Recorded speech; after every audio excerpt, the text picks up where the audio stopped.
जब हम टेक्नोलॉजी या साइंस को पढ़ने वाले इस्लाम को छोड़ते हैं तो क्या होता है, जब इस्लाम पढ़ने वाले साइंस को छोड़ते हैं तो क्या होता है।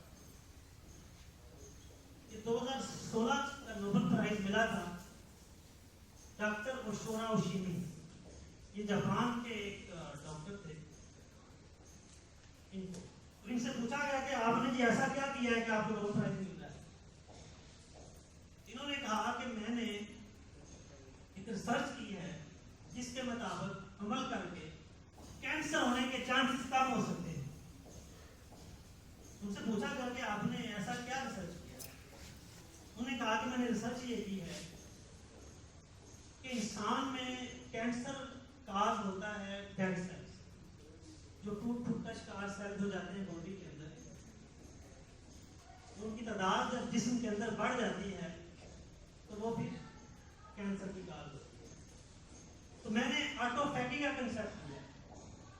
अब ऑटोफैगी क्या होता है कि वो अमल जिससे आपकी बॉडी ही उन डेड सेल्स को खाना शुरू कर देती है। उससे पूछा गया कि वो कैसे होगा। उसने कहा कि अगर इंसान भूखा रहे तो इंसान की बॉडी इन डेड सेल को खाना शुरू कर देती है। अगला क्वेश्चन ये था कि कितना भूखा रहना जरूरी है। उसने कहा कि 24 से 25 दिन अगर 8 से 10 घंटे इंसान भूखा रह ले तो कैंसर के चांसेस कम हो जाते हैं। अब इस चीज को हमने बड़ा अप्रिशिएट किया, आज हम डिस्कस भी कर रहे हैं। तो हमारे जहन में ये क्यों नहीं आता कि अल्लाह ताला ने हम पर रोजे फर्ज क्यों किए? क्योंकि हमने सिर्फ सवाल समझ के लिए ये कर रहे हैं, कभी उस पर सर्च नहीं कर रहे। जबकि वो लोग अपनी हर टेक्नोलॉजी, हर रिसर्च का मंबा जो सोर्स ले रहे हैं वो कॉलेज दे रहे हैं। वो क्या सोच के कर रहे हैं कि कुरान ये बात कर रहा है या हदीस में ये बात हो रही है, इसके पीछे कुछ लॉजिक है, इसको सर्च करो। हम कहते हैं अच्छा इतना सवाब हो गया, हम तो आयतें भी किन के पढ़ते हैं, आज इतनी पढ़ ली थी, यस सवाब मिलेगा, ये अल्लाह का हम पे करम है। लेकिन अल्लाह ताला खुद क्या फरमा रहा है, तुम लोग बहुत नहीं करते, वो हम नहीं करते, ये करना जरूरी है। दूसरी मिसाल, अच्छा ये चीज जो है ना, इनकी रिसर्च के बाद फिर मैंने कहा कि ये तो ऐसे हो नहीं सकता कि तो इंसान के अंदर डेड सेल्स बन रहे हैं तो अल्लाह ने सिस्टम में रखा हो। तो मैंने इसके ऊपर थोड़ी रिसर्च की। एक ही चीज बॉडी से परमानेंट आउट हो रही होती है, वो है आपके हेयर और नेल। तो मैंने गूगल किया कि ये हेयर और नेल बनते कैसे, तो वो आप भी करिएगा। तो आगे से उन्होंने बताया कि ये केराटिन एक प्रोटीन होती है, उससे बनती है। फिर मैंने आगे एक स्टेप जाकर रिसर्च की कि केराटिन कैसे बनती है, तो वो गूगल ने ही बताया वो डेड सेल से बनती है। समझ आई बात कि अल्लाह ने इंसान की बॉडी से डेड सेल्स निकालने का एक यूनिवर्सल सिस्टम रखा हुआ है। जब हम अपने अंदर ऐसी चीजें इनटेक करते हैं कि हमारे अंदर डेड सेल्स की तादाद निकलने से बढ़ जाए, फिर ये प्रॉब्लम शुरू होती है। इसकी प्रैक्टिकल मुझे एग्जांपल तब मिली, मेरे क्लाइंट थे, उनके बेटे को कैंसर हो गया, ब्लड कैंसर।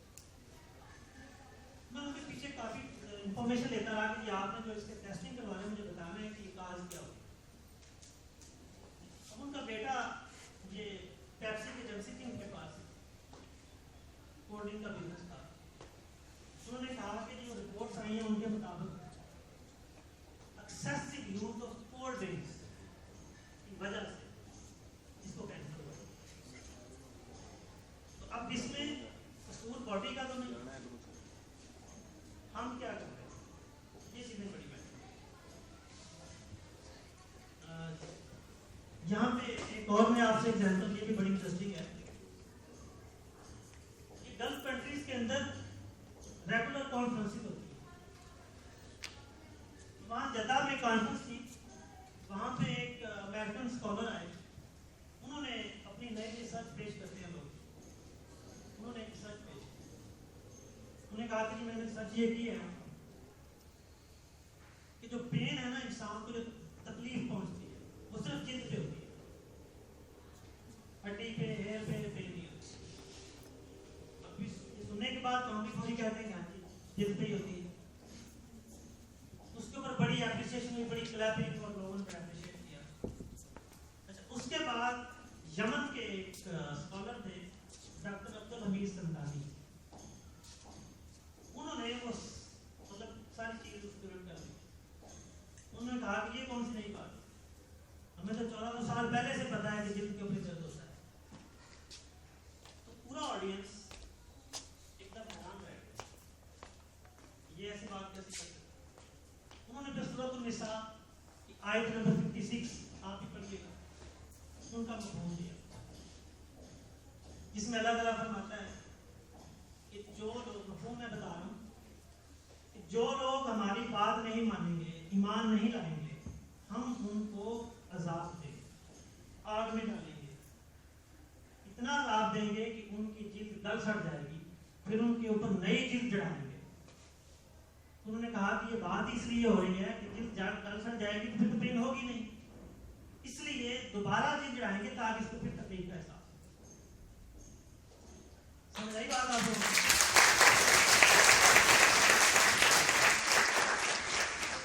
वो स्कॉलर माना नहीं, उसने कहा अब चीजें वही हैं, पुरानी चीज वही है, कई लोग स्टडी कर रहे हैं, मैं बात वही आपसे कर रहा हूँ कि हर इंसान के अंदर एक यूनिक क्वालिटी है।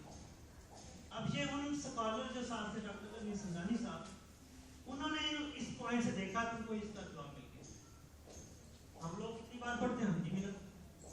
जिस सोच के साथ आप जाओगे, इस बुक का मौजूदा ही यही है, ये उसका सोल्यूशन आपको देगा।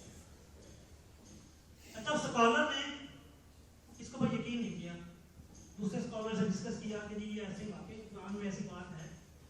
उन लोगों ने वहाँ पे कुरान में मंगवाया, देखा, उन्होंने लिखा तो ऐसा ही हुआ, फिर भी नहीं किया कि ये क्लियर में आया हूँ कि मुस्लिम कंट्री में शायद ऐसे ही हो, वापस चला गया। वहाँ पे फिर उसने उधर से इंग्लिश तर्जमे के साथ कुरान लिया, उसके ऊपर स्टडी किया, जब आयत पढ़ी, कुछ अर्से के बाद उनकी उसी स्कॉलर साहब से मुलाकात हुई, उसको अप्रिशिएट किया और कहा कि जी मैंने वो स्टडी किया था और उसका असर ये हुआ है कि मैं और मेरी पूरी टीम इस्लाम से जुड़ जाता हूँ।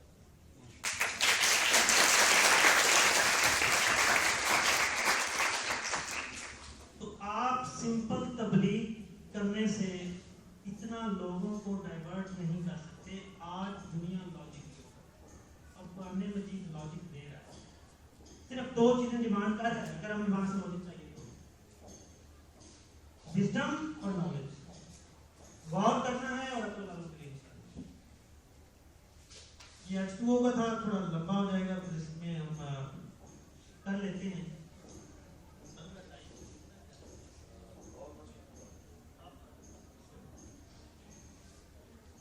अच्छा, प्रोसेस ऑफ नॉलेज और सक्सेस, ये हम कैसे करें? एक इंसान, तो मैं तो खैर वैसे आम सब लोगों को, अगर हम प्योर इंसान की कैटेगरी में आए, जो चीजें रिक्वायर्ड ना हो तो हम खुद ही कहते हैं यार ये कोई इंसान तो नहीं लगता। क्यों कहते हैं? एक्शन बताते हैं ना। तो जब एक बच्चा पैदा होता है, इंसान जो होता है वो तालीम हासिल करता है, तो वो तालीम उसको उतना पे बैक नहीं करती जब तक उसके साथ ट्रेनिंग नहीं आती, तरबियत नहीं आती। अब प्रैक्टिकल करते हैं ना आपने सब्जेक्ट्स के अंदर, क्यों करते हैं? प्रैक्टिकल बताने से वो चीजें आपको उतनी अंडरस्टैंडिंग डेवलप नहीं होती जितना आप प्रैक्टिकल करने से। इसलिए तालीम के साथ जब आप तरबियत लेते हैं, उसका यूजेज देखते हैं, आपके अंदर एक चेंज आती है, आपके करैक्टर के अंदर वो रिफ्लेक्शन आती है, तो फिर आप इंसान उसकी कैटेगरी में प्योर लिया। और इंसानियत का ये सफर यहाँ पूरा नहीं होता। इंसान का फिर आगे बढ़ने के लिए कोई ना कोई मकसद होना बड़ा जरूरी है। जब आपने तालीम ले ली, तरबियत ली, नॉलेज में आए, इल्म के लेवल पे आ गए, अच्छा इल्म का काफी है सिर्फ, इल्म के साथ एक चीज हम पढ़ते थे, अदब, रिस्पेक्ट। बहुत ये कौमें जो आगे निकली है ना, वहां पे अपने टीचर्स की रिस्पेक्ट का बड़ा असर है। अगर आप अदब छोड़ोगे ना, चाहे वो फैमिली का हो, पेरेंट्स का हो, टीचर्स का हो, सोसाइटी में दूसरे लोगों का हो, इंसानों का हो, आप आगे नहीं बढ़ पाएंगे। इसकी मैं एक आपसे एग्जाम्पल शेयर करता हूँ। इब्न इंशा का नाम तो सुना होगा। टोक्यो यूनिवर्सिटी जाते हैं, वहां पे जब ये फ्री होते हैं तो वहां के प्रोफेसर के साथ चलते चलते बाहर आ जाते हैं। अब ये उन्होंने अपनी डायरी में लिखा वाकया, कहते हैं कि जब बाहर आए तो हम आपस में खड़े होकर गप लगा रहे थे, तो पीछे से कुछ स्टूडेंट्स जंप करके गुजर रहे थे। वो कहते हैं कि मैं बड़ा हैरान हुआ, मुझे समझ नहीं आया कि ये बच्चे हमारे पीछे जंप क्यों करके गुजर रहे। तो कहते हैं मैंने प्रोफेसर साहब से पूछा कि ये बच्चे जो हमारे पीछे से गुजर रहे हैं ये जंप करके क्यों गुजर रहे। तो कहते जिन्होंने कहा हमारा साया पीछे पड़ रहा है, ये बच्चे उस साए के ऊपर पाँव नहीं रखता।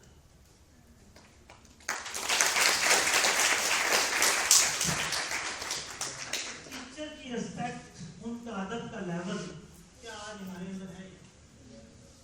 मैं एक चीज बता दूं कि जो एजुकेशन आपको टीचर की रिस्पेक्ट करना नहीं सिखाती, आप ये लिख लें तो आपको भी कभी रिस्पेक्टेबल बना नहीं सकते। अगर आप रिस्पेक्टेबल बनना चाहते हो तो रिस्पेक्ट करनी पड़ेगी। नंबर 1 पे टीचर, पेरेंट्स, सोसाइटी, हर इंसान।